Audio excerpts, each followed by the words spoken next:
Assalamualaikum, terima kasih sudah klik video ini. Gimana nih kabarnya teman-teman? Semoga selalu sehat, bahagia, dan tentunya diberi kelancaran rezeki, amin. Nah teman-teman, pada kasus kali ini kita akan flashback dulu ya ke tahun 2018, di mana ada hal tragis yang terjadi kepada sebuah keluarga dikarenakan salah seorang karyawannya ini telah gelap mata. Nah, siapa pelakunya dan apa motif dibalik kejadian mengerikan ini? Yuk langsung aja kupas tuntas di channel Rikaro.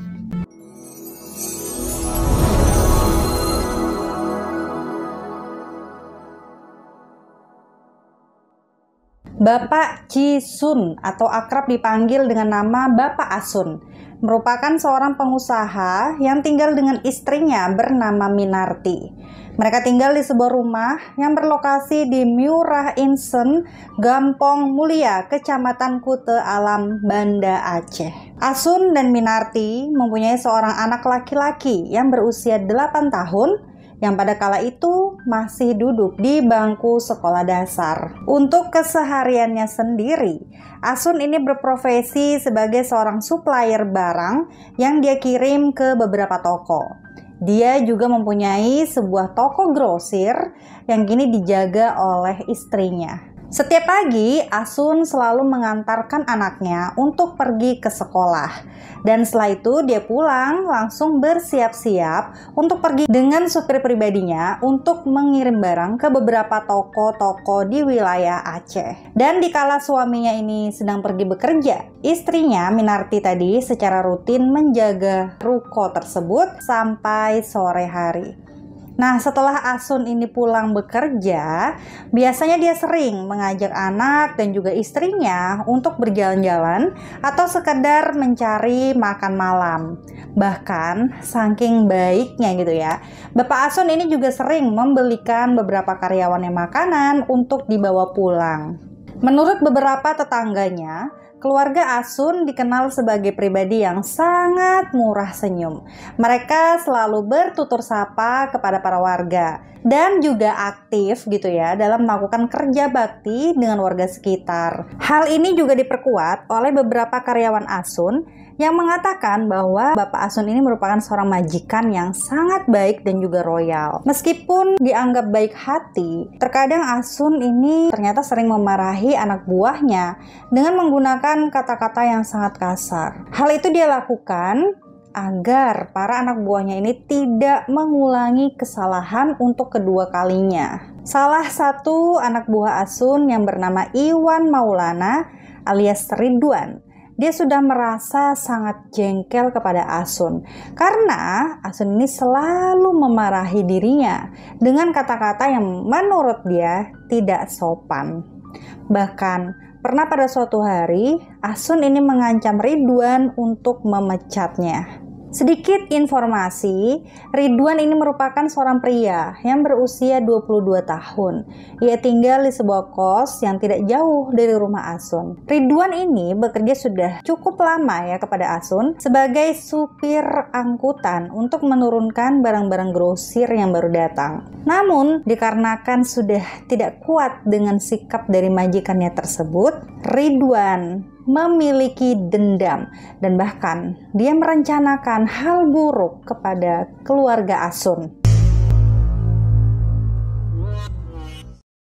Kejadian mengerikan ini terjadi pada tanggal 5 Januari di tahun 2018 lalu. Pada sore hari, Ridwan tengah menaikkan beberapa barang ke dalam truk yang rencananya akan segera dikirim ke beberapa kota di Aceh.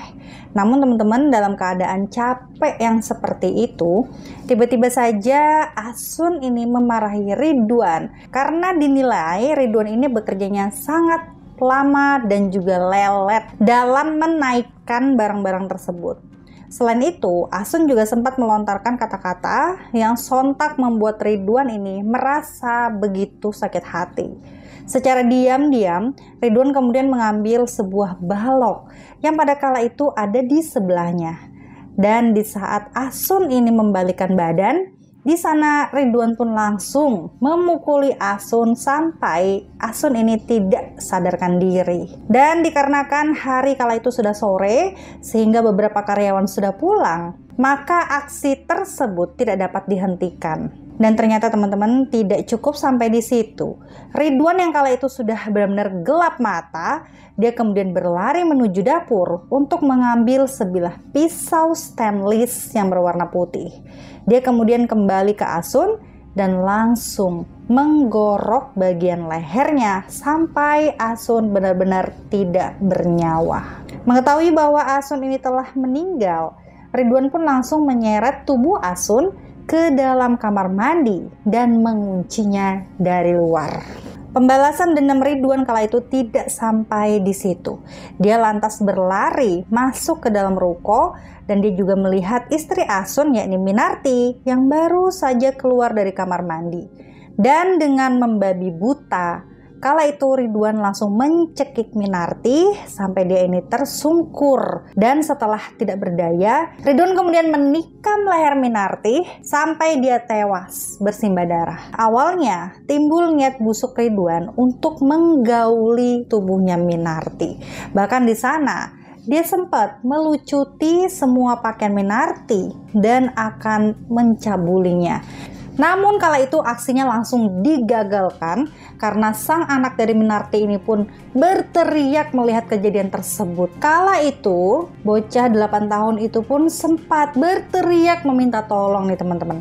Namun naas, Ridwan langsung naik ke lantai 2 dan dia melakukan hal serupa kepada anaknya Minarti. Ridwan memukuli dan bahkan juga menikam sampai akhirnya dia pun meninggal. Ridwan kemudian membawa kedua tubuh itu, yaitu anaknya dan juga Minarti, dikumpulkan ke dalam kamar mandi bersama-sama dengan tubuhnya Asun tadi. Lalu dia memutuskan untuk kabur dengan mencuri motor Scoopy bernomor BL4369JO milik Bapak Asun. Dan setelah itu Ridwan memutuskan untuk kabur ke rumah orang tuanya yang berlokasi di daerah Dusun Kulam Beude, Aceh Jaya.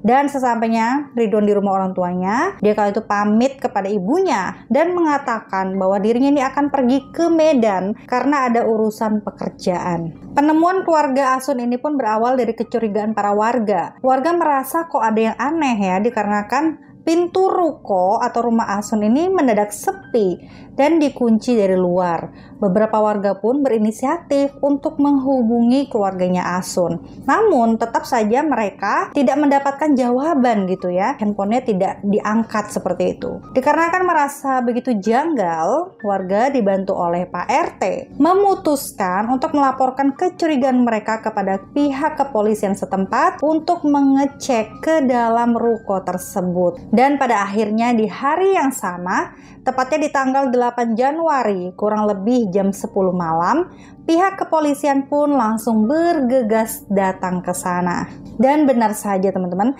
di saat polisi menemukan 3 tubuh keluarga Asun yang kala itu sudah meninggal, tertumpuk di dalam kamar mandi dengan kondisi yang sangat mengenaskan. Ketiga tubuh itu langsung dilarikan ke rumah sakit terdekat untuk dilakukan otopsi lebih lanjut. Pihak kepolisian pun langsung meminta keterangan nih pada beberapa karyawannya Asun dan juga tetangga sekitar. Menurut keterangan yang didapat, sore itu Asun terlihat sedang menurunkan barang dengan karyawannya, yakni Ridwan. Lalu kemudian polisi bergegas untuk menghubungi Ridwan, namun sama sekali tidak bisa dihubungi kala itu.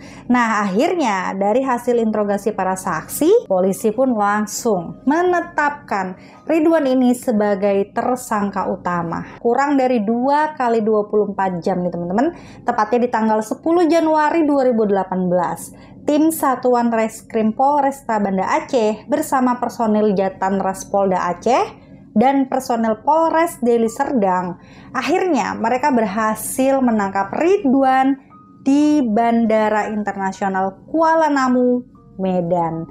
Dan pada kala itu Ridwan memang sedang berusaha melarikan diri dengan salah satu temannya yang bernama Fahrizal. Akhirnya mereka berdua pun langsung dibekuk untuk diinterogasi lebih lanjut di kantor polisi. Dan akhirnya setelah beberapa jam sesi interogasi dilaksanakan, Ridwan pun mengaku bahwa dirinya adalah dalang di balik kasus pembunuhan tersebut. Di sana dia juga mengaku bahwa motif dia melakukan hal keji seperti itu hanya karena dia sakit hati oleh ucapan dari Asun. Sedangkan Fahrizal kemudian kala itu dibebaskan karena dia memang sama sekali tidak mengetahui dan tidak tahu menahu apa yang telah dilakukan oleh Ridwan. Dan persidangan kasus ini pun dilaksanakan pada tanggal 24 Oktober 2018 di Pengadilan Negeri yang berlokasi di Banda Aceh. Ridwan akhirnya dinyatakan bersalah atas tuduhan 3 pembunuhan berencana dengan pasal 340 KUHP di dalam persidangan. Hakim pun menyatakan hal yang paling memberatkan diantaranya yaitu perbuatan terdakwa tergolong sangat sadis, kejam, dan bahkan meresahkan masyarakat. Selain itu, hakim juga menilai perbuatan terdakwa ini sangat-sangat tidak manusiawi. Dalam sidang, hakim juga menyatakan tidak ada pembelaan dari Ridwan yang dapat meringankan hukumannya. Dan pada akhirnya teman-teman, Ridwan alias Iwan Maulana divonis hukuman mati. Oke, demikianlah kasus pada hari ini. Menjadi seorang pemilik usaha yang tegas kepada karyawan memang adalah suatu kewajiban ya, agar usahanya itu tetap berjalan dengan baik. Namun, hal itu terkadang tidak selalu bisa ditanggapi baik oleh para karyawannya. Salah satu contohnya seperti Ridwan ini, yang justru merasa sakit hati dan malah menjadi gelap mata. Nah, gimana nih pendapat kalian atas kasus kali ini? Silakan sampaikan di kolom komentar dengan bahasa yang sopan tentunya. Ingat untuk selalu hati-hati dan waspada. Sampai jumpa di videoku selanjutnya. Bye!